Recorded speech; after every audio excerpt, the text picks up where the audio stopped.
ताकि सबसे पहले तो यहाँ पे एक मखसूस नशिस्तों की बड़ी एक पहले ही उनके बगैर इतने सारे इलेक्शन हो गए, गवर्नमेंट बन गई वफाक में, सूबों में। अब मज़ीद बाई इलेक्शन होने जा रहे हैं तो इम्पॉर्टेंट हैं कि ये सीटें। तो अब आज जो वहाँ पे पेशावर में सारा दिन खबर चलती रही कि जी पीटीआई के जो है ना, ये जो आप मुफ्त के वजीर रख लेते हैं वो पहुँचे ही नहीं, और ये सारा दिन वहाँ पे एक बड़ा पीटीआई के अंदर से तनकीद आ रही थी कि क्या गैर जिम्मेदाराना रवैया है, एक तरफ शोर इतना बजाते हैं, एक दफ़ा दाल। क्या हुआ पेशावर में और उसके क्या कॉन्सिक्वेंसेस हैं? ये मखसूस नशिस्तों का मामला किधर जा रहा है?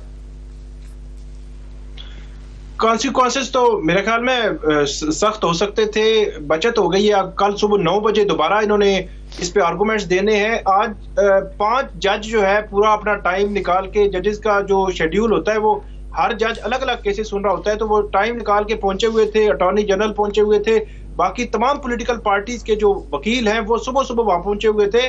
और जो लीड काउंसिल थे पीटीआई के, जो बताया गया वहां पे कोर्ट में बताया गया कि बैरिस्टर अली जफर और डॉक्टर बाबर अवान साहब उन्होंने आना है। काजी अनवर साहब जो सीनियर कानूनदान है उन्होंने बताया, और अदालत ने कहा कि चलिए हम इंतजार कर लेते हैं। फिर अटॉर्नी जनरल को सुना, फिर इंतजार, फिर बाकी पॉलिटिकल पार्टीज को सुना, फिर इंतजार। तो इस दौरान पता चला कि जो बैरिस्टर अली जफर है वो अडयाला जेल में जो समात है वहां पे पहुंचे हुए हैं, और जो डॉक्टर बाबर अवान साहब थे वो तकरीबन 10 बजे इस्लामाबाद हाई कोर्ट में थे। फिर यही सवाल जब मैंने बैरिस्टर अली जफर साहब से पूछा 12 बजे तकरीबन के आज आपको तलाश कर रहे थे पेशावर हाई कोर्ट में, तो उन्होंने कहा मुझे तो पता ही नहीं है, मैंने तो केस करना ही नहीं था, ये तो बाबर अवान साहब ने करना था। फिर वो बैरिस्टर गोहर से मैंने पूछा कि ये क्या हुआ है, तो उन्होंने कहा नहीं वो कंफ्यूजन हो गई है। तो इतने बड़े अहम केस, इतना बड़ा जो स्टेक पे लगी हुई है उनकी जो मखसूस नशिस्तें, उसके हवाले से इतनी बड़ी गैर जानिबदारी कि जब तमाम जो वकला हैं वही इस केस को देख रहे हैं। मेरा ये ख्याल है कि आज अगर अदालत चाहती तो वो इस केस को डिसाइड भी कर सकती थी कि जो आपने बोलना है बोल दें।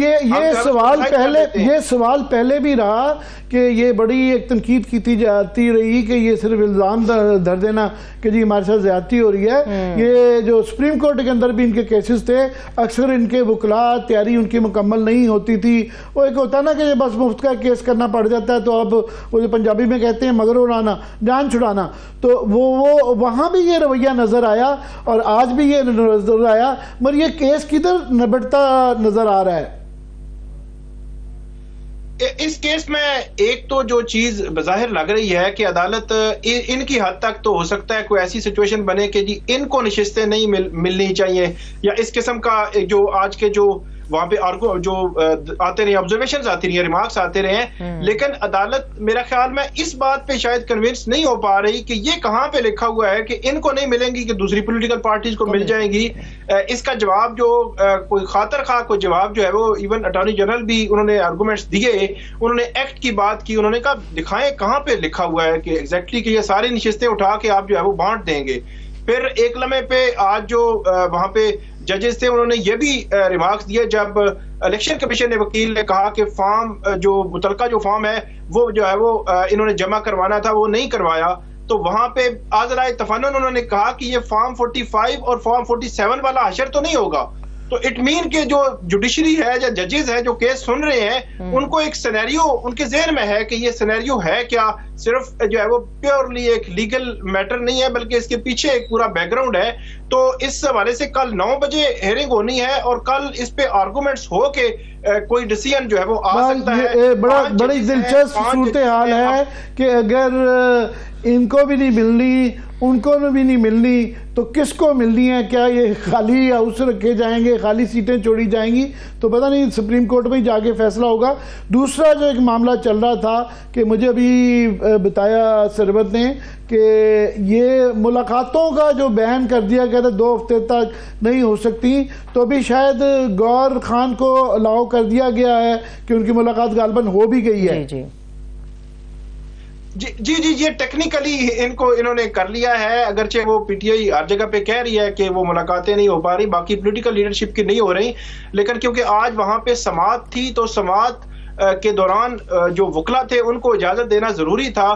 तो ये तकरीबन 3-4 जो इनके लीड काउंसिल हैं और पार्टी के भी लीड हैं तो वो पहुंच गए थे अंदर, और जो इंस्ट्रक्शंस जो मुशावरत जो चीजें भी करनी थी इनिशियली, चेयरमैन जो मिस्टर गौर हैं वो पहुंचे और तकरीबन 2 घंटे तक ये वो मुलाकात थी जो समाअत के दौरान हुई है।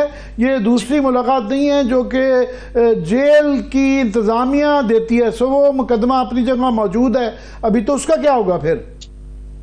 जी, वो मुकदमा अपनी जगह मौजूद है और कल 11 बजे हाई कोर्ट ने सुपरिटेंडेंट अडियाला जेल को बुलाया हुआ है कि किस लॉ, किस कानून के तहत आपने ये जो है वो पाबंदी लगाई है। और इसमें एक और चीज मैं ऐड कर दूं कि जो पंजाब हुकूमत है और जो मरकजी हुकूमत है, उन्होंने एक अपील फाइल की थी कि ये जो रोजाना की बुनियाद पर मुलाकातों की इजाजत हाई कोर्ट दे रही है, ये हाई कोर्ट के सिंगल बेंच के फैसले दुरुस्त नहीं है।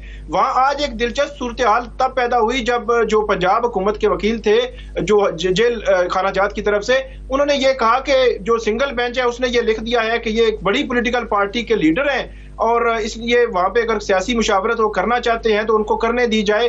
तो इस जो सेंटेंस जो लिखा हुआ है इससे हमें ऑब्जेक्शन है। तो वहां पर चीफ जस्टिस आमिर फारूक ने कहा कि ये अगर जज साहब ना भी लिखते तो वो बड़ी पॉलिटिकल पार्टी के लीडर तो हैं, इसमें तो कोई दो राय नहीं है, इस पे आप क्यों ऑब्जेक्शन कर रहे हैं। तो ये एक वहां पे मामला था, लेकिन अदालत ने ये कहा है कि मतलब 2 मुख्तलिफ केसेस थे, उसमें भी जो एक डिवीजन बेंच है वो भी मुलाकातों के हवाले से कोई ऑर्डर पास करेगा और सिंगल बेंच जो अभी जो पाबंदी लगी है इस हवाले से कल ऑर्डर पास होगा। तो इस क्विकली हमें बताइएगा, एक तीसरा जो इम्पोर्टेंट चीज़ चल रही है कि अली अमीन गंडापुर का एक इलेक्शन कमीशन के पास वो अर्जी आ गई है कि इनकी मिस डिक्लेरेशन है, तो इसका फैसला तो ट्रायल कोर्ट में होगा कि इलेक्शन कमीशन ही फैसला कर देगी? इसमें इलेक्शन ट्रिब्यूनल में ये मामला जाएगा। इनिशियली मेरे ख्याल में इलेक्शन कमीशन भी कुछ जल्दी में लग रहा है, अगरचे इलेक्शन कमीशन के पास जो बाकी जो इलेक्शन मैटर्स हैं उनको वो भी पेंडिंग पड़े हुए हैं और उन्होंने जो ये खोल दिया, ये एक्चुअली जाना है इलेक्शन ट्रिब्यूनल के पास। जिस तरह बाकी सारे इलेक्शन मैटर्स जो इलेक्शन ट्रिब्यूनल के पास जा रहे हैं, ये भी उनके पास जाएगा और वही फिर इसको जो है वो डिसाइड करेंगे।